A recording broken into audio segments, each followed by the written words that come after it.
Hi, everybody. I'm still Ms. Lee. So we're going to go ahead and do another example of solving a radical equation. So for example, this is example 2. We're going to go ahead and solve for x.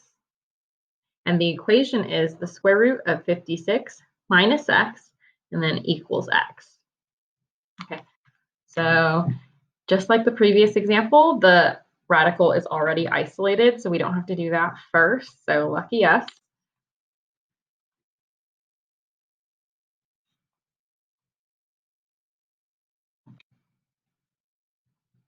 But now we have to undo the radical. So since this is square root, we'll go ahead and square both sides. So undo the radical. And again, that's by taking both sides to the exponent of whatever the index is. And so since there is no index here, that means that it's a square root.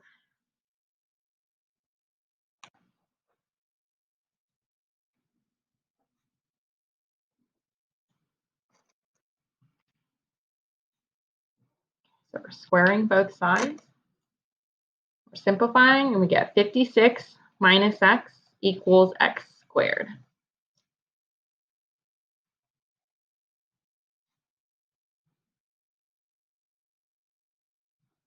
So we'll go ahead and solve algebraically. So this is a quadratic. As most of you know, I like to keep things positive. So when the leading coefficient is positive, things are a lot easier. So I'm going to keep the x squared on this side. I'm going to go ahead and move the 56 and the negative x to the other side. And I can't just like move it as is, right? You have to like undo it. So this is algebra. We'll go ahead and subtract the 56 from both sides. So you have negative x equals x squared minus 56, and then you're going to add the x to both sides.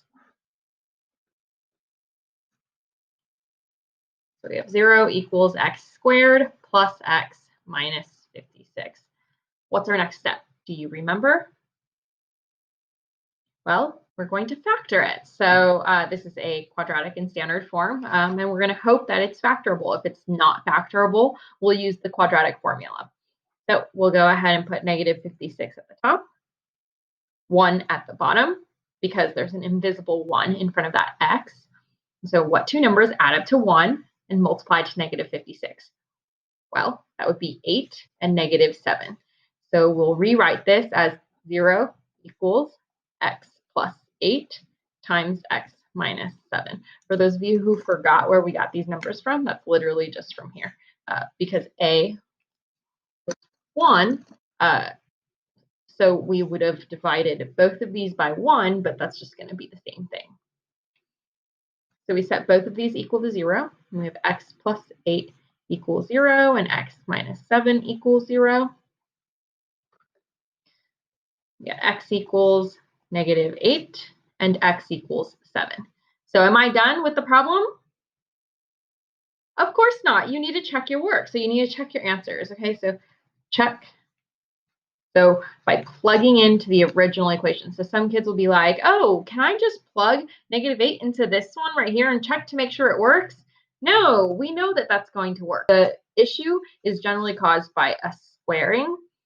When you square stuff, that's what like kind of like messes things up. So you need to plug into the very original equation. So the square root of 56 minus x equals x. So we're going to go ahead and plug that in. So square root of 56 minus, and then the first one we're going to check is negative 8. So minus negative 8 equals negative 8. So 56 minus negative 8, that's the same as 56 plus 8. So that's 64. So square root of 64. Does that equal negative 8? No, it does not. This does not equal negative 8. Square root of 64 is positive 8. Oh no, what has happened? Well, what we've developed there is basically an extraneous solution.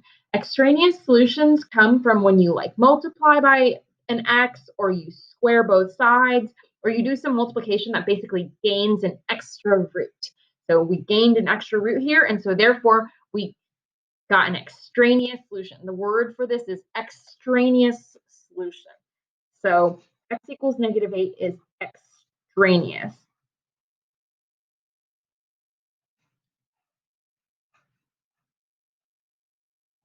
So if you're looking at that word, it's basically extra and then some letters after it. So it kind of makes sense that it's like an extra solution, and it does not work. So it is not a solution of this problem, and we call it extraneous. Okay. For x equals 7, we'll go ahead and plug that in and check to see if that one works. So we have 56 minus 7 equals 7. Does it equal 7? Oh, we were supposed to put a question mark back there. Oops. 56 minus 7, that's 49. So square root of 49. Does that equal 7? Why, yes, it does. So then we have x equals 7 is our solution, and then x equals -8 is extraneous. Okay, so there you have it. Now you know how to solve an equation with extraneous solutions. All right, go ahead and do some practice. Happy day.